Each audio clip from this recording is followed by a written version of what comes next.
आज की सभा में उपस्थित औरंगाबाद नगर के सम्माननीय नागरिक बंधु,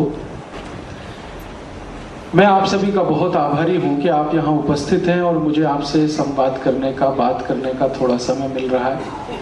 और एक बहुत गंभीर विषय पर, गोरक्षा या गो हत्या बंदी, इस विषय पर मुझे आपसे कुछ ऐसी बातें कहनी है जो शायद आपने पहले कभी सुनी ना हो, पढ़ी भी ना हो। पिछले कई वर्षों से मैं भारत देश की कुछ समस्याओं पर अभ्यास कर रहा हूँ। उनमें से ये एक समस्या है जो गोहत्या की है। गोहत्या की समस्या इतनी बड़ी है हमारे भारत देश में कि हर साल 2,50,00,000 गाय का कत्ल इस देश में होता है। और 2,50,00,000 गाय और गोवंश का कत्ल करने के लिए 3,600 कत्ल खाने इस देश में चलते हैं।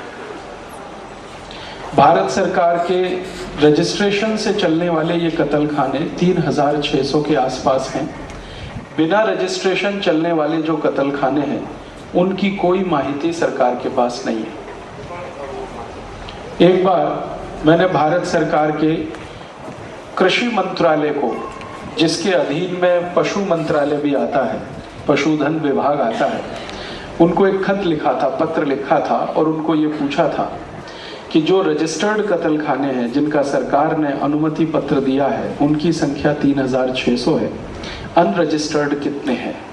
तो उनका हमने आज तक गिनती नहीं किया है, लेकिन हमारा अनुमान है कि 36,000 कत्ल खाने अनरजिस्टर्ड है। 36,000 कत्ल खानों में प्रतिवर्ष 2,50,00,000 गाय और गोवंश का कत्ल हो रहा है। इस कत्ल में से 72 लाख मीट्रिक टन मांस उत्पन्न होता है और ये मांस भारत देश से बाहर दूसरे देशों में निर्यात किया जाता है। सबसे ज्यादा भारत के गाय और गोवंश का मांस अमेरिका भेजा जाता है। दूसरे नंबर पर यूरोप के देशों में भेजा जाता है और थोड़ा कुछ बच जाता है तो अरब देशों में चला जाता है।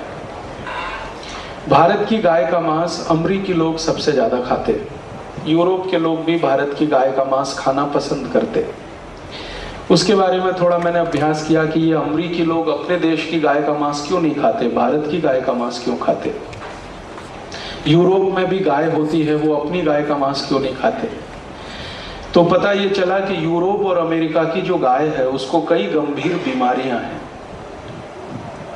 और उनमें से एक बीमारी का नाम है मैड काउ डिसीज।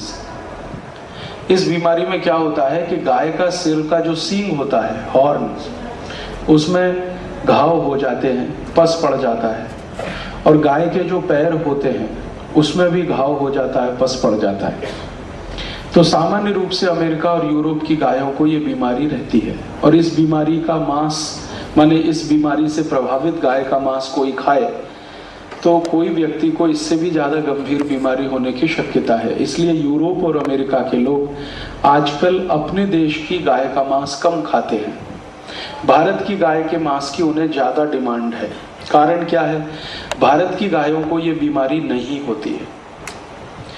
मैंने इस विषय पर थोड़ा और अभ्यास किया कि भारत की गाय में ऐसी क्या विशेषता है जिसको ये बीमारी नहीं है, और अंग्रेजी गाय में क्या तकलीफ है, यूरोपियन अमेरिकन गाय में क्या है जो ये बीमारी ज्यादा है।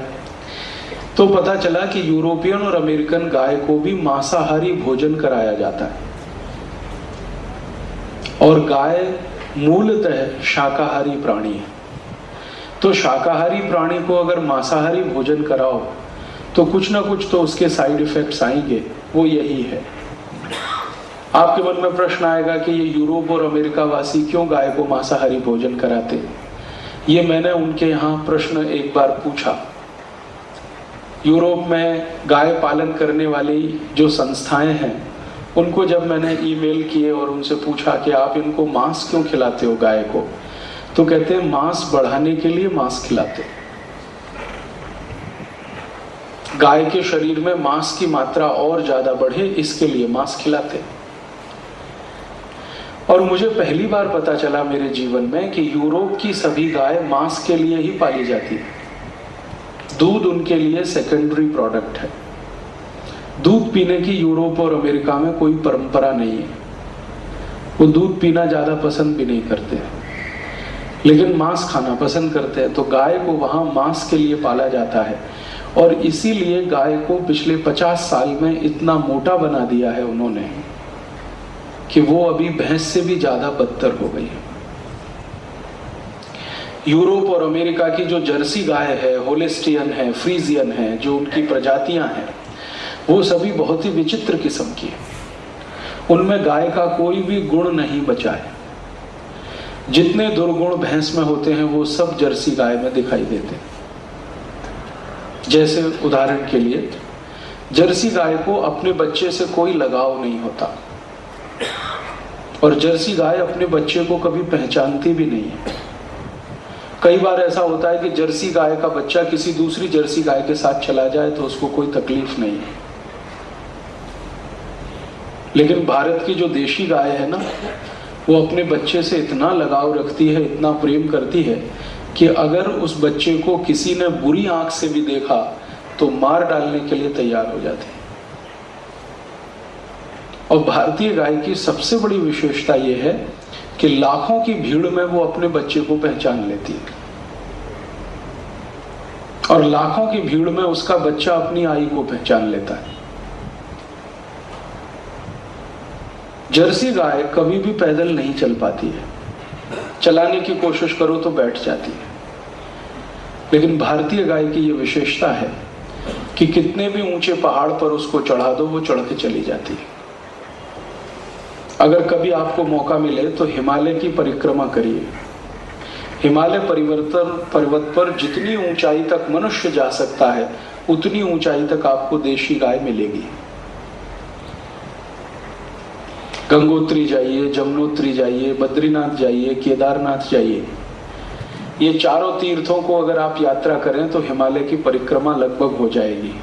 आपको हर जगह देशी गाय मिलेगी।